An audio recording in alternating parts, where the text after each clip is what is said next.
مرحبا نقعد حن متصاخم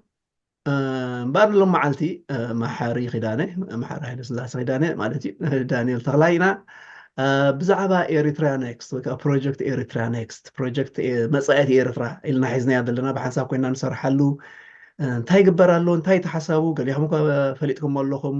ኣባላትኩም ከውን ብዙሕ ንጥፈታት ትሰርሑ ኣለኹም ህዝቢ እውን እከታተል ኣሎ ኣብቲ ክነድምዖ ዘለና ዘለና በቲሉ ካብ ንጅምር መሓሪ ኖቨምበር 3 ናዕለ ወርሒ 11 ዕለ 3 ኢና ጀሚርና ዳርጋ 3 ወርሒ እናተቀራረበ ከይድ ኣሎ ኣብ ምቅራብ እዩ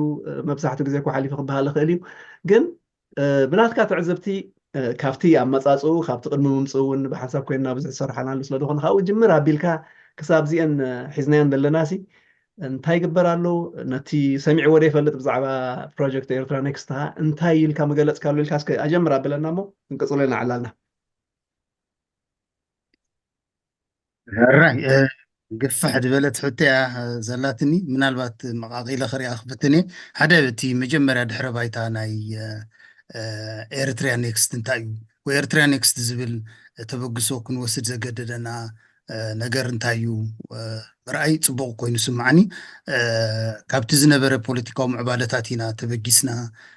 ኢለ ክዛረብ ክእል እዚ ብውሽጢ ኤርትራን ብግዳምን ዝማዕበለ ኩነታት ከምኡ እውን እቲ ኣብ ደንበ ተቃውሞ ዝኸይድ ዝነበረ ዘየድሊ ኣነሰሳሪ ማዕበል እውን ንዕኡ ንምእራም እውን በቲ ሓደ ሸነኽ በዚ ክልቲኡ ዝነበረ ሃዋሁ ናይ ዝክልቲኡ ዝነበረ ተርእዮ ዝደፍኦ ተበግሶ እዩ ኢለ ክገልፆ ፍትን እቲ ናይ ውሽጢ ዓዲ ማለተይ እቲ ኣብ ኤርትራ ዘሎ ሃገር ደወሓሰ ብመንግስቲ ዝእለ ብህዝባዊ ግንባር ዝእለ ህዝቢ ኤርትራ ዝሰረቱ ወይ ከዓ ዝመሰረቱ ሰራዊት ኤርትራ ሃገር ኣብ ምውሓስ ዝገበሮ ቃልሲ ልዕላውነት ዓቂቡ ናይ ልዕሊ 30 ዓመት ዳርጋ ኣብ ዘተኣማምን ኩነታት ሃገር ኣብ ዘንፀፈሉ እዋን ስለ ዝነበርና በዚ ሓደ ሸነኽ ኣብ ዓለም ዝነበረ መድረኻት ቃልሲ እውን ብኡ መጠን እቲ ሓደ ቁጥባዊ ዓለም ዝበሃል ናብ ማልቲፖራር ኣብ ዝኸደሉ ዝነበረ እዋን ኤርትራ ኣብኡ ዝነበራ ተራ መርገፂ እውን ዳርጋ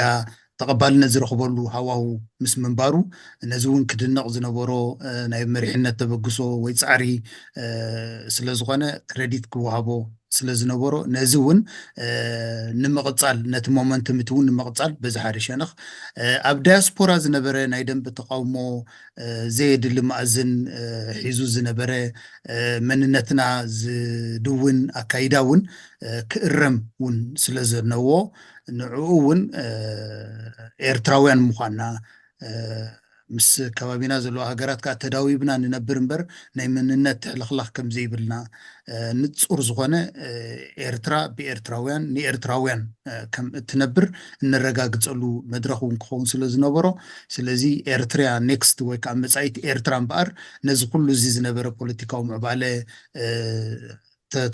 ተዓዚብና ወይ መርሚርና እቲ ቁኑዕ ዝኾነ ማእዝን ሒዝና ንመንግስትን ህዝብን ንሰራዊትን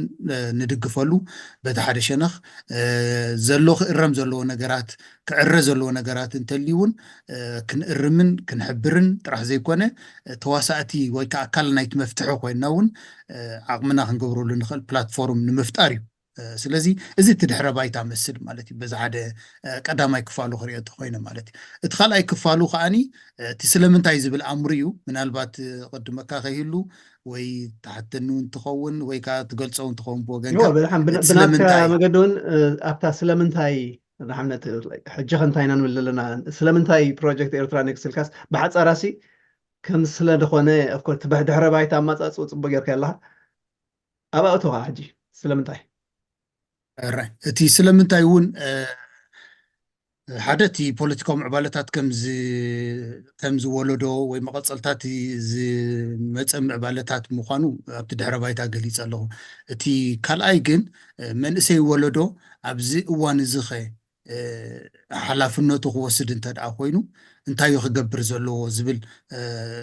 መልሲ ክንምልስ ኣለና ስለምንታይ እንተ ደኣ ኮይኑሲ ታሪኻዊ ሓላፍነትና ንምውፃእ እዩ ማለት እዩ ምክንያቱ ኩሎም ወለዶታት መድረኻት ኤርትራ ኣብ ናቶም መድረኽ ታሪኻዊ ሓላፍነቶም ተዋፂኦም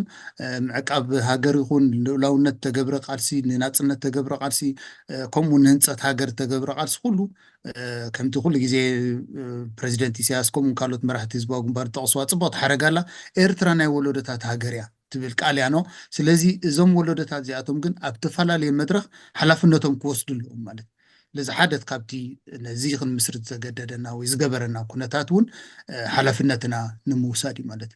ልክዕ ከምቲ መቐፀልታ ህዝባዊ ግንባር ክኸውን ንኽእል ወይ ቃልሲ ህዝባዊ ግንባር ወይ ከዓ መቐፀልታ ህዝቢ ኤርትራ ኮይኑ ግን ብህዝባዊ ግንባር ክእለ ዝፀንሐ ቃልሲ ንዕኡ ንምቕልፃል በዚ ሓደ ወገን ተራ ዳያስፖራ ኣብቲ ቃልሲ ህዝቢ ኤርትራዊ እንታይ ምዃኑ ንምንፃር በቲ ሓደ በቲ ካልኣይ ወገን እቲ ሳልሳይ ወገን ከዓ ካብቲ ህዝቢ እውን ዕሙቕ ብዝበለ ክኢላታትን ምሁራትን ዝሳተፍሉ ሃዋህው ክንፈጥር ወይ ፕላትፎርም ክንፈጥር ስለ ዘለና እውን ሓደ ካብቲ ስለምንታይ ንምስረት ኣለና ወይ ከዓ መስሪትናዮ ንኤርትራ ኔክስት እውን ሓደ ካብቲ መልስታትና እዩ ነቲ መበገሲ ናይቲ ሓሳብ ማለት እዩ ስለዚ ታሪኻዊ ሓላፍነትና ክንዋፃ እዩ ቃልስና ክቕፅል ከም ዘለዎ ንምርግጋፅ እዩ ንኽኢላታት ፕላትፎርም ንምፍጣር እዩ ወይ ዕድል ናይ መቃለሲ ሃዋህው ንምፍጣር እዩ ኢለ ክገልፆ ፈትን ማለት እዩ ፐርፌክት ካብዛ ዝበልካየን ቃላትካ ንውስኽ ክብለለን ዝደሊ ሕጂ ዕላልና እንዳቐፀለ ሓደ ቃልሲ ካብ ወለዶታት ናብ ወለዶታት ሰጋገር እዩ እንብል ተደኣ ኮይና ንቅድሚት እምበር ንድሕሪት ወለዶ ይትቆፅር ኒኻ ማለት ካብ ወለዶ ንቅድሚት ኢኻ ተስግር እምበር ንድሕሪት ኣይኮንካን ተስግር ስለዚ ኤርትራ ኔክስት ፅባሕ ድጥምት ናይ ሎሚ ሰሪሕካሲ ፅባሕካ ተርህወሉ ተደኣ ኮይኑ ተሰጋግረሉ ተደኣ ኮይኑ ንቅድሚት ድጠመተ እዩ ኩሉ ነገሩ ንቅድሚት ናብ ምስግጋርን ገለን ሕጂ ወለዶታት ኢና ንሓስብ ዘለና እምበር ነዛ ናይ ሎሚ ናይ ፅባሕ ትረፈና ገለ ኣይኮነን ግን ምስታ ምስግጋር ትኸይድ እያ እታ ኔክስት ስለ ኮይና ትሰማዕ ዕለት ካልኣይ ከዓ ናይ ክኢላታት ድበልካ እዩ እቲ በኺሩ ፀንሖ እውን ክበሃል ይኽእል እዩ ኣብቲ መብዛሕትኡ ብዚ ናይ ፖለቲካ ቁርቁስ ኣብ ናይ ደጋፊ ዶ ተቃውሞ ዶ እንዳበልካ ዝፀንሐ ገሊኡ እውን ካብቲ ርዝነት ውፅእ ኢሉ ኣብ ቆለጥጦ ውዕል ገለ ዓይነት ብዓብዪ ካብቲ ናይ ሃገርና እውን ብዛዕባ ናይ ፖለቲካ ጥራሕ ደይኮነ ናይ ቁጠባ ናይ ካልእ ማሕበራዊ ነገራት ክመሓሽ ዝግብኦ እቲ ኣብ ስደት ኮይኑ ብዙሕ ዓመታት ዘለዎ ኣካል ሕብረተሰብና ክኢላታት ብዙሓት ኣለዎ ማለት እዩ ግን ኣብዚ ክሳተፉ ብዙሕ ኣይፀንሑን ምክንያቱ ዝምችእ ኣይፀንሐን ትባይታ ገሊኦም ከዓ ካብ ዝወፂኦም ብግሊ ድዮም ውሕዳት ኮይኖም ብዙሕ ነገራት ቁም ነገር ክገብሩ ዝፀንሑ ኣካላት እውን ኣለዎ ማለት እዮም ኣብቲ ክኢላታት ኣብ ምምፃእ ድበሃል ዝኾነ ኮይኑ እቲ ምሁር ኣካል ትኽኢላ ኣካል ኣብይ ኣሎ ኣብ ዝበሃለሉ ንዑ ዝኸውን ባይታ ንፍጠር ኢልና ይህን ኢልና ድምፀና ኮይኑ ይስማዓኒ እዚ ፕሮጀክት እዚ ሕጂ ንምሸቱ ነዚ ንክንገብር ግን ኣብ ሓድሽ ምዕራፍ ክትኣቱ ኣለካ እቲ መዓልታዊ ዝግበር ዘሎ ንሃገር ዘይርብሕ ገለ ግድፍ ኣቢልካ ሓድሽ ምዕራፍ ኣነ እንታይ ኢሎም ፀቐስኩ ኣብቲ ዌብሳይትና እውን ኣብተን ሰለስተ ተጠቒሰን ዘለዋ ሓደ ኣብ ሃገራውነት ማዕረ ከይመፃኻ ድበልካ ተበልካ ንቅድሚት ዶ ንወለዶ ዶ ገለ ድሰጋገር የለን ሕጂ ሃገራውነት ከዓ ብዙሕ መዐቀኒታት ክህልዎ ክእል ወይ ዘካትዕ ነገራት ክህልዎ ክእል ግን ዜሩ ዜሩ ሓደ ረቑሒታት ኣለዎ ናይ ሓባር ንኣብነት እዘን ጌርናየን ዘለና ባንዴራታት ንኤርትራ ዝውክላ እየን ክምረፃ ከለዋ ኔርና ዲና በቲ ድን ሓሊፈን ብዘየገድስ እዚኣ ሙሉእ ዓለም ወኪላ ዘላ ባንዴራ እያ ኤርትራን ኤርትራውነትን ኣቐድም ኣቢልካ ረብሓታት ናይ ሃገር ኣብ ምቕዳም ንዝኾነ ንኤርትራ ደፀብቕን ኣብ ምቅድዳም ምክንያቱ ጋንታና እያ ንሰያ ናትና ንሰያ ዴና ንሰያ ሕጂ ናይ ኤርትራ ዘቐድም ዓይነት ኣተሓሳስባ ምሕሳብ ሃገራዊ ምዃን ማለት እዩ ሕጂ ኣብ ሃገራውነት ከዓ ዝዓሰልና ኢና ተረዳዳእና ሕጂ ኣብ ሃገራውነት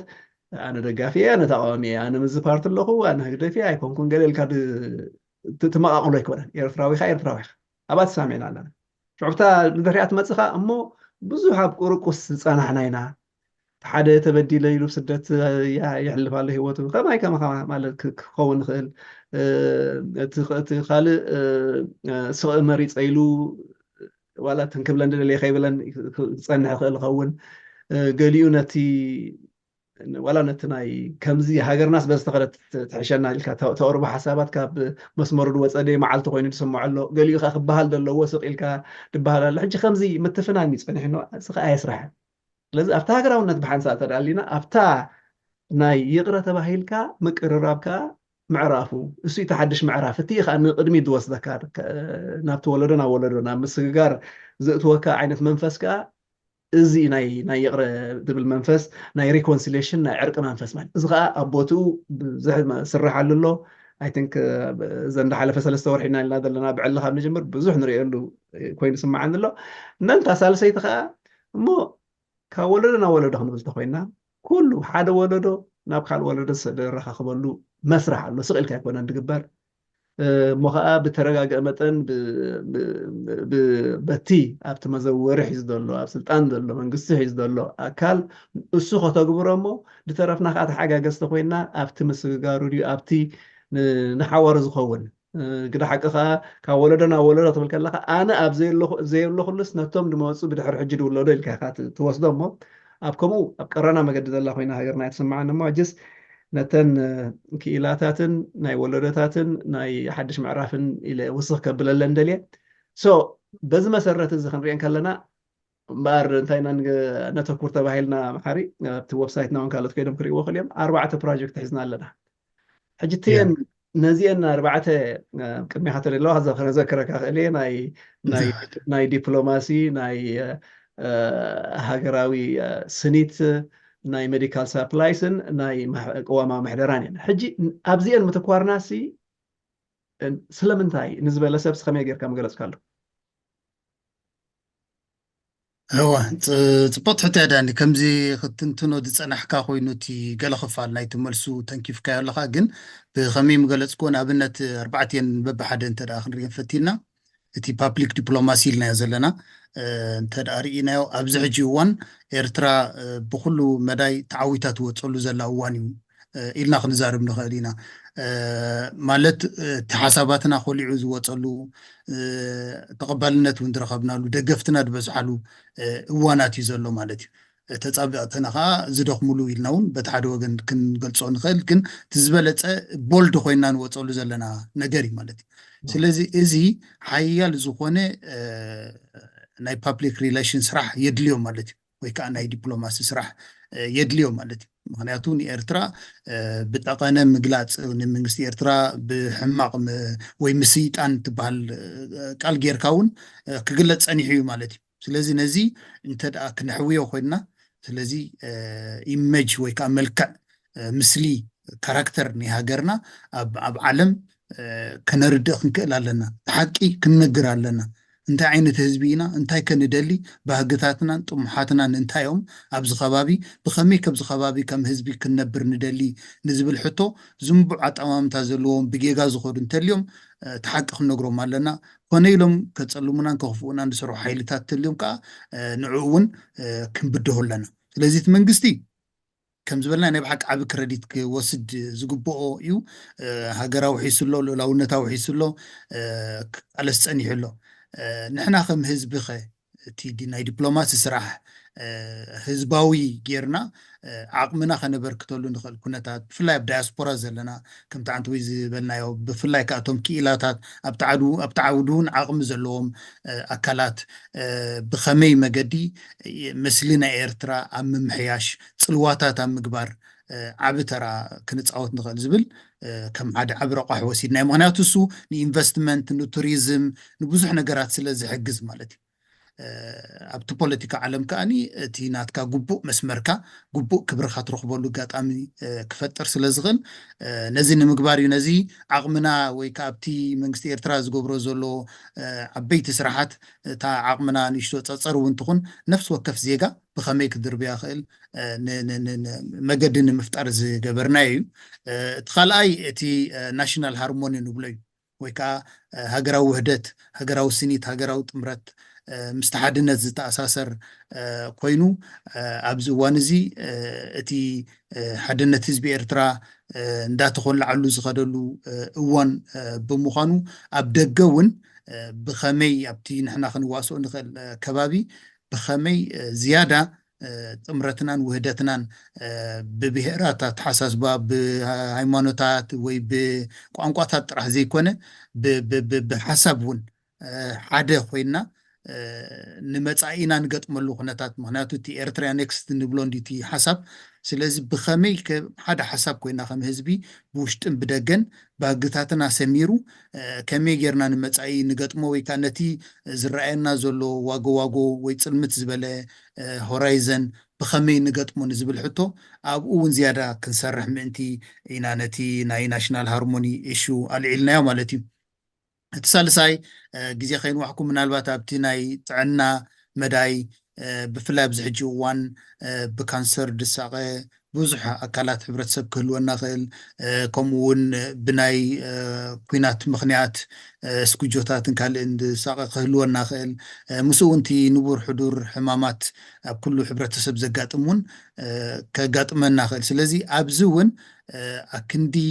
ብማዕዶ እዚ ተገብረን እዚ ጎዲሉ እዚ መንግስቲ ኣብዚ ኣይተኮረን ኢልካ ምውቃስ ጥራሕ ኣብቲ ሃጓፋት ዘለዎ ክምልእ ንዝደሊ ዜጋ እውን ዕድል ስራሕ ወይ ከዓ ዕድል ናይ ተራ ምፅዋት ንምኽፋት ዝገበርናዮ ሓደ ፕሮጀክት እዩ ማለት እዩ እቲ ናይ መወዳእታ እቲ ናይ ኮንስቲቱሽን ወይ ቅዋም ወይ ትግባረ ቅዋም እንብሎ እዩ ኤርትራ ብዘይ ሕጊ ትኸይድ ኣላ ዘስምዕ ኣይኮነን ነቲ ዝኸይድ ዘሎ ህዝባዊ ትካላት ነቲ ዝኸይድ ዘሎ መንግስታዊ ትካላት ዘስርሕ ሕግታት ኣሎ ኮይኑ ግን ተጠቃሊሉ ኣብ ሓደ ቅዋም ክኸውን ምእንቲ ቃልሲ ህዝቢ ኤርትራ ወይ ከዓ ቃልሲ ህዝባዊ ግንባር ስለ ዝነበረ ብኡ ከዓ ዝተነድፈ ቅዋም እውን ስለ ዘሎ ንዕኡ እዋኑ ኣኺሉ ዝትግበረሉ እዋን ክሳብ ዝመፅእ ተወንዚፉ ስቂሉ ክፀንሕ ዘይኮነ ህዝብና ክፈልጦ ክዛረበሉ ኣድላይነቱ እንዳሳላሰሎ ክፀንሕ ምክንያቱ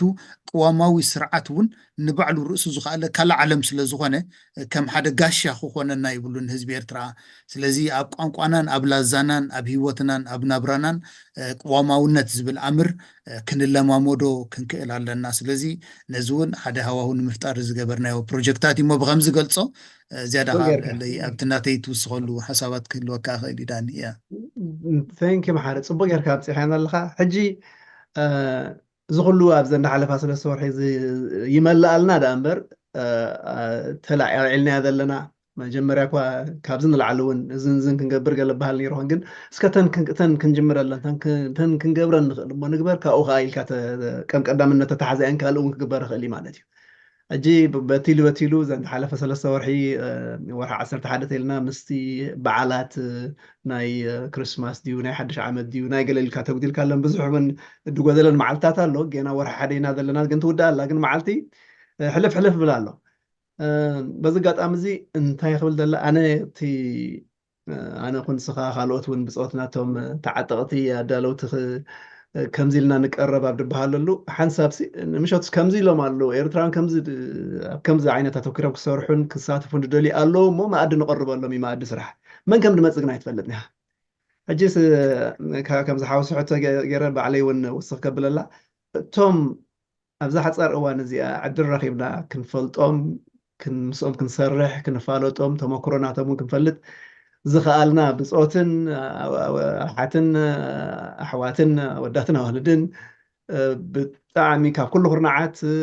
ኩሉ ድሕረ ባይታ ዓይነት ዘለዎም ኣነ ብጣዕሚ ገሪምኒ መልሹ ከዓ ኢትስ ሃምብል ንብሉ ዋው ኣለዋ ኣባሰ እዛ ሃገር ስባ ሰብ ኣለዋ ዘብል እዩ እዚ ዕቁራዕ ሓይሊ ግን ከምቲ ንደልዩ ዓይነት ኣብ ግብሪ ውዒሉ ረብሓ ናይ ቁጠባን ናይ ካልእ ለውጥታትን ኣብ ሃገርና ክሳብ ሕጂ ደይ ምዃኑ ቁሩብ ቅርብ ለካ ግን እንቋዕ ከምዚ ዓይነት ሓይሊ ምህላው ፈለጥና እሞ ብናትካ ዓይኒ ማሕሪ ኣብቲ ምዝብዛብ ናይና ሓዲ ዘለና ምክንያቱ ነታ መዲብና ዘለና ሕፅር ዝበለ እንታይ ኢና ክንገብር ደሊና መን እዩ ዝመፅእ ዘሎ እሳቶም ካብ መፁ ከዓ ተማሰ ንዖም ድመስሉ ሰብት ካብ መሊሶም ከዓ ክውስኹና እንዲና ንደሊ እዞም ክሳብ ሕጂ ርኢናዮም ዘለና ኣሕዋት ኤርትራውያንሲ ከመይ ጌርካ መገምገምካዮ እቲ ዓቕሞም ክእለቶም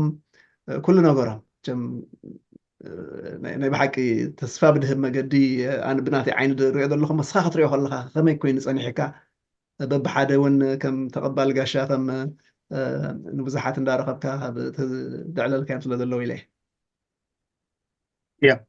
ፅቡቅ ሓሳብ ከምቲ ኣቐዲምካ ዝገለፅካዮ ዝተፈላለዩ ዓቕሚ ዘለዎም ኤርትራውያን እዮም ዝውሕዙ ዘለዉ እቲ ሓሳብ ወይ ከዓ እቲ ድሌት ኣብ ነፍሲ ወከፍ ህዝቢ ኤርትራ ዝፀንሐ እዩ ምክንያቱ እቲ ኩነታት ኩላትና ንዕዘቦ ስለ ዝፀንሐና እቲ ክኸይድ ዝፀንሐ ጌጋዊ መገዲ ብኸመይ መገዲ ክእረም ይኽእል ዝብል ሓሳባት ኣብ ነፍሲ ወከፍ ህዝቢ ኤርትራ ፀኒሑ ኣብ ውሽጢ ዓዲ ዘሎ ዓወታት ዘሎ ዕድላት ዘሎ ብልጫታት ከዓ ብኸመይ መገዲ ቦልድ ንገብሮ ዝብል ሓሳባት እውን ምስኡ ማለት እዩ ሕጂ ክሪኦ ከለኹ እዚ ድምር ባህጊ ናይ ኩሎም ምሳና ዘለዉ ኣሕዋትሓት ክትሪኦ ከለካ ብጣዕሚ ዘገርም ዝኾነ ሓይሊ ዘለዎ ድርኺት ዘለዎም ሰባት እዮም ብዓቕሚ እንተሪኢናዮም ናይ ብሓቂ ክሳብቶም ዝለዓሉ ናይ ሪሰርች ናይ መፅናዕቲ ኣካላት ክሳብቶም ናይ ባህሊ ክዋስኡ ዝኽእሉ ኣካላት ኣብ ዲፕሎማሲ ዝነበሩ ከም በዓል ኣብ ማሕበር መንእሰይ ከምኡውን ኣብ ካልኦት ማሕበራዊ ሓይልታት ኣብ ኤርትራ እውን ከይተረፈ ብዙሕ ተራ ዝነበሮም ኣብ መንግስታዊ ትካላት ዝሰርሑ ዝነበሩ ኣካላት ተጋደልቲ ኣብ ግዳም ንነዊሕ ዓመታት ብብዙሕ ሞያ ክእለት ዓቕሚ ነዊሕ ዓመታት ዘገልገሉ ኣብ ዓበይቲ ትካላት ኣብ ባንክታት ኣብ ኢንሹራንስ ትካላት ኣብ ከምኡ ዝኣመሰላ ዓበይቲ ትካላት ዝሰርሑ ሰባት እዮም እቲ ዝመፀና ዘሎ ዋሕዚ ክትሪኦ ከለካ ብቁፅሪ እውን ኪንዮ ትፅቢትና እዩ ኣብ ገሊኡ ከምቲ ኩሉ ግዜ ንዛረቦ ስጋእ ትፈጥረልና እዩ ምክንያቱ ኪንዮ ምቁፅፃርና እንተዳ ብቁፅሪ እውን እንዳዘቕበበ ከይዱ ምናልባት ከየሰክፈና እስከ ከመይ ጌርና ንእለዮ ንብል ኣለና እምበርቲ ዝህወሰና ወይ ነቲ ሓሳባትና ክሰርሕ ወይ ከዓ ክዋሳእ ድመፅእ ዘሎ ቁፅሪ ቀሊል ቁፅሪ ኣይኮነን ብፍላይ ከዓ ሓያላት ዝኾና ደቂ ኣንስትዮ ዋዕሮታት ከዓኒ ኣብ ብዙሕ ብፍላይ ዕሙቕ ዝበለ መፅናዕቲ ዘድልዮ ምውሳእ ዘድልዮ ኣርእስታት ድፃወታ ወይ ከዓ ዓብይ ተራ ክፃወታ ዝኽእላ ደቂ ኣንስትዮ እውን ኣለዋና ብብሄር ተሪኢናዮ ካብ ኩሉ ክፋላት ሕብረተሰብና ካብ ኩሉ ቋንቋ ብፍላይ ካብ 4-5 ቋንቋታት ናይ ኤርትራ ዝውክል ኣለና ስለዚ ብከምዚ ክሪኦ ከለኹ ናይ ብሓቂ ነቲ ንደልዮ ዘለና መፃኢት ኤርትራ እንታይ ትኹን ዝብል ባህጊ ክውን ንምግባር ዓቕሙ ክገብር ዝደሊ ኩሉ ኤርትራዊ ይሳተፍ ኣሎ እንታይ ከዓ የዘክረኒ ኣብ 50ታት ወይ ኣብ 40ታት እቲ ናይ ማሕበር ፍቅሪ ሃገር ዝፈጠረ ኩነታት እታ ብ50ታት ኤርትራን ኤርትራውያን ዝፈጠረ ኩነታት ኣብ 60ታት ንህዝባዊ ንሓረካን ንተሓኤን ከምኡውን ንህዝባዊ ግንባር ብፍላይ መጀመርያ ሰብዓታት ድወለደ ምንቅስቃሳት ክትሪኦ ከለካ እዚ ኩሉ እዚ ንናፅነት እንተዳምፂኡ ድሕሪ ናፅነት ካብ ህዝባዊ ግንባር ዝተፃወቶ ተራ ዝሓለፈ 30 ዓመት ክንሪኦ ከለና ዓብይ ተራ እዩ ነይሩ እሞ ንዝመፅእ ዘሎ 25-30 ዓመት ከዓኒ ከምዚ ኤርትራኒክስ ዝኣመሰለ ካልእ እውን ከምኡ ዝኣመሰለ ቲንክ ታንክስ ዓቕሙ ከበርክት ዝኽእል ትካላት እንተደኣ ክብገስ ክኢሉ እሞ በዚ ዝብገሶ ዘሎ ናህር እንተደኣ ቀፂሉ ዓብይ ስራሕ ክስራሕ ከም ዝከኣል ተስፋ ዝህብ እሞ ብዙሓት ዓይነት ሰባት እዮም ዝሕወስና ዘለዉ ብከምዚ ክገልፆም ክእል ብናተይ ኣረኣያ ኣይሆፕ ዳኒ እውን ኣብቲ ረኣያ ይተሰማዕ ኢለ ሓስብ ግን ፍልይ ዝበለ ሓሳብ ክህልወካ ስለ ዝኽእል ከዓ ዕድል ንዓኻ እወ ልክ ከም ናትካ ገይረ ኣነ እውን ዝገልፆም ካብቲ ሓደ ኣይ ቲንክ ዕላማና ከዓ ንሳቶም እውን ካብኣቶም እውን ኣብዚ እንዳምፃና ምልላይ ምስ ሰብ ማለት እዩ ግን እዚ መኣዲ ስራሕ መኣዲ ከምዚ ክግበር ኣለዎ ኢልካ ፖለቲካዊ ትንተና ዶ ገምጋም ዶ ገለ ንህበሉ ይኮነን ናይ ብሓቂ ስራሕ ሃጓፍ ኣሎ ኢልና እንተዳ ኣልዒልና እንታይ ትገብሩ ኣለኹም ኢሉ ሰብ ክሓተና ኢና ንፅበ ነቲ ትዛረበሉ ሲ ፈውስካ ክህልወካ ኣለዎ ማለት እዩ ስለዚ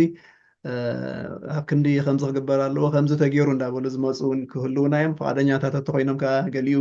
ካብ ሚድያ ርሕቕ ኢሉ ጥራሕ ቁም ነገር ገብር ደሊ ሰብ ብዙሕ ኣሎ ገሊኡ ከዓ ኣብ ዝተምህሮ ምሃብ ድዩ ኣብ ካልእ ድዩ ቅድሚት መፅዩ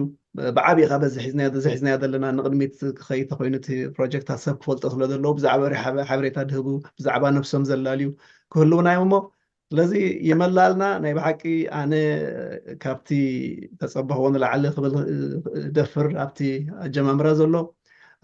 ቀንዲ ገዳሲ ግን እቲ ሓሳብ ኣልዒልናዮ ዘለና እቲ ስራሕ በጊስናዮ ዘለና መወዳእቱ በፂሑ ዓንቢቡ ክንሪኦ እሞ እቶም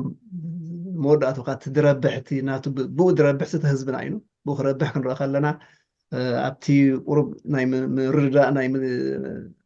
መንፈስ ተፈጢሩ ዘሎ ምስቶም ኣብ መንግስታዊ ፅፍሕታት ዘለዉ ምስ ናይ ትካላት ናይ ህግደፍ ድዮም ካልእ ዘለዉ